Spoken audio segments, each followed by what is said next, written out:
So you want to call the meeting to order? It's Sure. 4:01 and you have a quorum. All right. Can we quick do a roll call vote to see who's present though? Yeah, let's do a roll call. Adam? I'm here. Yes. Let me do. That's fine. Charlene Galanka? Jean Wall? She's here. Here. Bill Mason? Here. Nancy Hawkins? Here. Great, we got a quorum. We actually have a full board. And then Robin is here and MJ is here. Is there anyone else who's present who would like to identify themselves? All right, Cool. hearing none, go ahead. It's all yours, Adam. Well, I think I'm going to just go ahead and turn it right back over to you. We're only going to do 2 updates, right? Yeah, but you have to do the minutes first. Oh, okay. Yep, we can do the minutes. Does anyone want to make a motion to approve the minutes? So moved. Second, please. Second. All right, all those in favor? Aye. Aye. Aye. Great. So then that is that.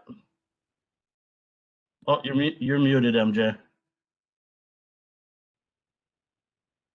We should make a statement that this meeting is being recorded, and anyone else who's recording the meeting, please notify the chair. Hearing none, I'm assuming that the cities is the only recording that's happening. Sounds good. So I think the only 2 things we have on the agenda today are the update on the bank and the update on Mackins. And then, of course, you sent along the historical document for us all to read. Right. So Which, should you want me to present on the First National Bank update and where we are on that? Yes, please. Sure. So yes, I did send out the preservation restriction that's attached to the First National Bank. I read through it. I also called and spoke with Paul Holtz at the Mass Historic Commission. It's clear that they say that the restriction will definitely apply to the facade. There's some flexibility in terms of the interior application of the restriction, and it was a big, it depends. So that said, the second thing to report out is Maurer and Schmidt have gone up and they've taken a look at what needs to be done to reconnect the roof drain.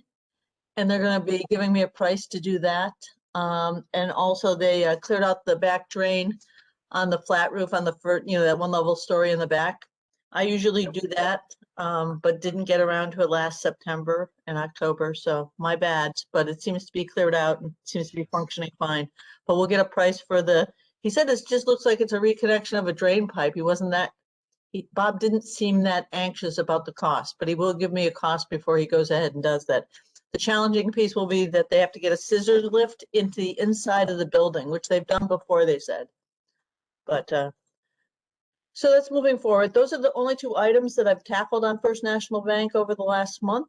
And the next thing on my agenda is to have a conversation with the abutters to share with them that the city is not at the moment moving forward with a cultural flex space for this site, and just make them aware that we will probably be putting out an RFQ or an RFP asking for some, if anyone has any great ideas about what to do with the site. The other thing I want to say about the First National Bank is the state has created this new thing called a one-stop for community growth, community economic growth, and we have the opportunity to offer expressions of interest of requesting funding for different activities. The city is applying for pulling together an expression of interest, and what is clear for me from the process is that even though the First National Bank and the industrial park are on the mayor's list of expression of interest, that's actually something that should come from the Greenfield Redevelopment Authority. So with your permission, I'm going to be submitting an expression of interest on both the First National Bank and the I-91 Industrial Park expansion. And all that does is trigger an awareness to the state that at some point we might be looking for some financial assistance, but they're trying to get a better handle on things that are sort of out there and have potential to be developed and want to get in earlier so they can help guide and help people navigate the different financial resources that could be available to assist in moving those projects forward. So I will be taking care of that. Nice. Do you need a motion?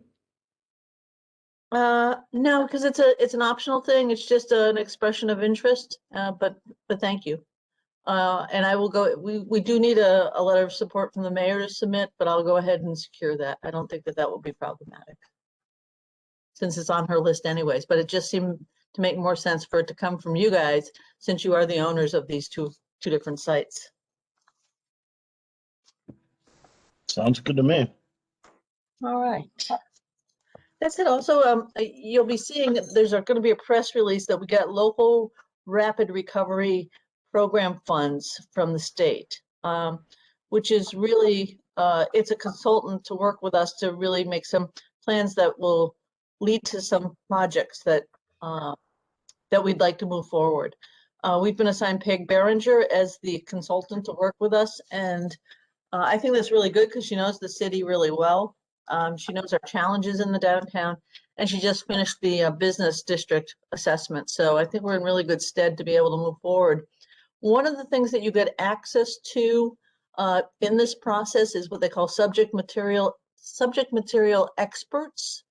So I think that what might be worthy for us to request as we put the First National Bank piece together is to ask for a subject material expert to come and to take a closer look at the at how the preservation restriction might impact our ability to do something with the building. Okay.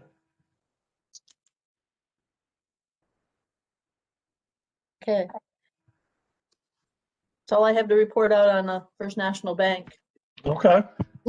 Well, that's fine. It's being used as a lovely storage facility for our downtown planters, but they'll be wheeled out of there pretty soon. All right. And we You wanna just- updated. Does anyone else have any questions or comments? Yeah. Oh, Charlene. Charlene, you're muted. Sorry. I just wanted to sort of go back. You went quickly through, you talked to someone from Mass Historic, and they said that the facade is definitely subject to all of the rules and regs, right? Yes. And then you said that perhaps the interior was not, and that was a really big if. Is there any more, do you have any more clarification of what that means? Well, we were talking about, he said, he asked me what's the nature of the restriction on the interior. And I said that it was a large open interior space. And he said to me, he said, but most of that stuff is deteriorated and gone. And I said, yes. And so that's where he said, then there would be some flexibility on that. But what I really think is we need somebody who knows the language of historic preservation and has a relationship with Mass Historic who can really understand what of our interior we need to be paying attention to. Okay. Oh, the other thing on First National Bank is I was talking with Bob, what's his last name? Is Backen? Bob? At Maureen Schmidt, I was talking with Bob, and he said they still have the clock down in their yard, and that the Oh, really? monuments and that the monuments are at the power station. So we should probably, I should probably, and I invited Robin to go with me, that we should go down and see what's there and where it is and just make sure we know where it is just for posterity's sake. They're literally sitting out in the brush behind the power station next to Maureen Schmidt Ah, on see, so, deteriorated pallets. I looked Oh, at them wow. last year. They're oh, good. extremely heavy. They should be moved. Yeah, I mean, Definitely. we've got plenty of town spaces that we could put those. Store Um, that. Just they're sitting out there basically. it's painful. All right, so anyways, Robin and I will go on a field trip, look at that and see what we can do about figuring out what we should do to better protect or secure those. And MJ, before you go on that hunt, you might want to give me a call off the record because there is also some more funny business that has happened down in that area with some other of the residents. So it could have those might not be where they were last fall, but they won't be far. I can tell you that. All right, we'll give you a call, Adam. Okay. Thank you. Yep. Okay. Anything else on the First National Bank? Okay. I think we're good. Okay, I-91 Industrial Park expansion update. So, we've been having conversations with John Mackin and Tigan Bond have been working on trying to figure out if there's a smaller piece of that 88 acres that we can carve out. Tigan Bond asked if they'd be able to run a drone over the site to get better contours in terms of what the lay of the land looks like. And I called John maybe about 2 weeks ago to see if we could get permission to do that. And he needs to talk to his brother. And I haven't heard back from him, but I'll continue to follow up with him on that. The engineers seem to think that would be a worthy thing to see because they were working off some old data from 2016. And there's a sense that in the area that we're looking at, there has been more ongoing excavation operations. So they just want to get a better read on that. So Mass Development seems very interested in us keeping things moving forward on this site. So that's where we are with that. Great. Does anyone have any questions or comments regarding that? Seeing none. Hey, Charlene, how are your nails?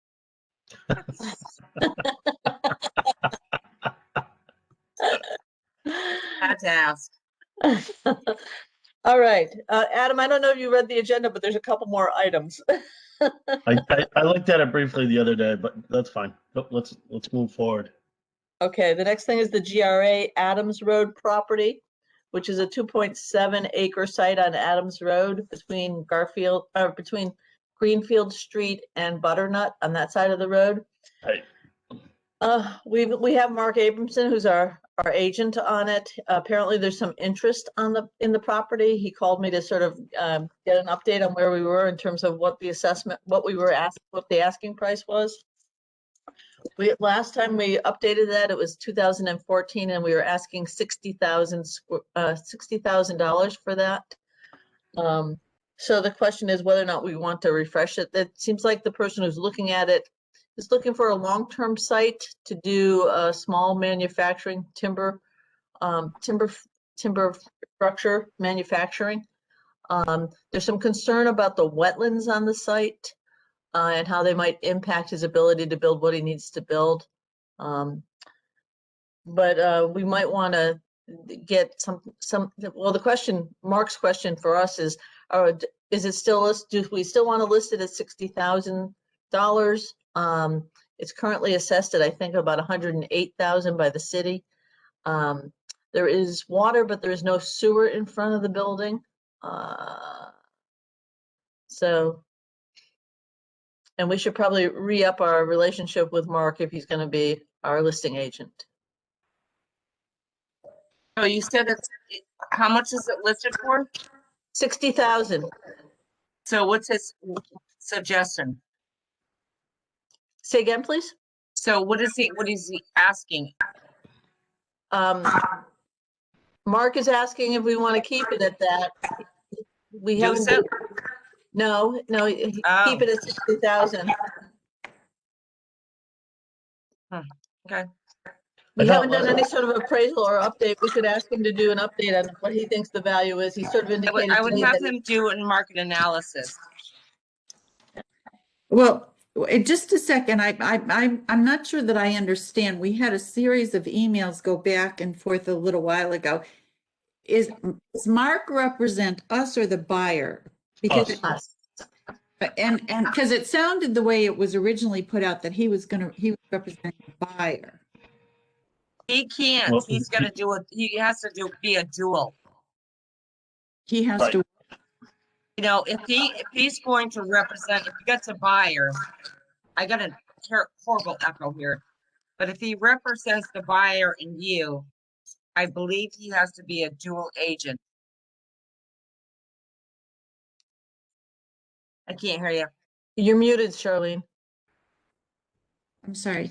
I think what both Jean and I were saying when those emails went around is that in my mind, it doesn't make sense that we would have the same person do both. I mean, don't we want to try to make a little bit of money and, you No, know, Charlene, you can have them be a dual agent. So but why would you want to is my question. because he can be a dual agent and he won't tell anything to the seller and he can't tell anything to the buyer of any way, any offers. And this echo is so bad, I can't hear. Nancy, you have two windows open. Where? I am finding that whenever I mute Charlene, the echo goes away, not to point Okay. fingers or Hang anything. on. I don't know if I'm gonna leave the meeting or what, so. I'm You not okay? sure. So when I turn, do I have an echo now? Because when I turn Charlene on, the echo comes back and she just turned her microphone on again. So Charlene, you got to be really back and forth with your microphone because the echo seems to be coming from your system for some reason. Oh, yeah. So the question is, do we continue to have Mark? Do we renew our listing agent relationship with Mark, and do we stipulate that we only accept that if he's just a listing agent? And then the second question is, are we looking for some sort of update on what we're asking as an asking price for that site? Let me just jump in for a minute. So historically, we've over the years, Mark has always represented the GRA for the industrial park land. He also historically has brought in the buyer. Right. And like Nancy said, he can sign a dual agency form so that he's legally representing both of us, and he wouldn't really have. He's not going to be leaning one way or the other as far as his alliance toward one or the other. The other thing is, and I know I brought this up in the email string, if we're concerned about it, then we should just get it appraised, and we should just pay to have it appraised. Exactly. And that will give us the true value of current, since it hasn't been done since like 2014. I think we should just pay for the appraisal and then give that to Mark, and then Mark can go back to the buyers and we can move forward from there. I Uh, agree. That's something we could do fairly quick. I agree too. I think that's a really good idea. yes. Okay, so I understand. So it sounds like everyone seems to think it's a good idea to get an appraisal, then to make that available to Mark, and then he'll use that as the listing price for the land. Right. Or whatever what we get back for that appraisal, we can discuss it as a group. Okay. Knowing Right. that the people are interested for $60,000, if it came back at something ridiculously different, then as a group, we can decide how we'd like to negotiate it. Exactly. All right. All right, so it sounds like my instructions are to go ahead and get an appraisal for that property. You know what? Having said that, I mean, I would get somebody, did you have somebody do it before? The one that was done in 2014 was Kim Levitch. So maybe you should get somebody a little bit out of the area. I don't know. Is Kim still doing it, Nancy? No, Um, I don't We believe just want- so. we just want someone that Impartial. yeah, and understands industrial land. Exactly. How about Steve Brunel down at FSI? Is He, that, Find out if he's commercial. yeah, he is. I mean, I know Steve, I work with him a lot. He does commercial. think he was trying to do more up here because Kim is no longer doing it. Oh, that's good then. I'm not Yeah, he recently did the Wilson building. Yes. Yeah, just- so I mean, it was Not a bad idea. and he's usually reasonably priced, you know, so I think he might be a good choice. I mean, Okay. the price doesn't matter because you're gonna pay what you're gonna pay. I think it's a great idea. Yeah, Okay. So I'm hearing my instructions is to call Steve Brunel and get an appraisal of the property on Adams Road. Yes. Do we need a motion for that? Sure. Someone want to make the me, motion? Okay. Second, Second. Second, all those in favor? aye. Aye. aye. Great. Okay. All right. Next thing is the annual report that I need to send into the state. I sent it out. Pretty straightforward, simple, one pager with our Look bank good. account information. Yeah, Any questions? I read it. I thought it looked good. Looks good. Can I have a motion to approve so I can send it in? So move. Second, There we go. All those in favor? Aye. Aye. Aye. Okay. That's all my business with you guys. Great. Perfect. Someone, does anyone else have anything they'd like to, add in to the meeting before we take off? Great. All right. Someone want to make a Hey, motion to adjourn? Too nice of a day. Yeah, let's do this. Let's get out. So motion to adjourn? Motion to adjourn. Bye, Beautiful. Motion guys. to adjourn. All those in Great. favor? Aye. Aye. So someone seconded. Second. There we go. Thank you. Okay. Bye-bye. Thank you all.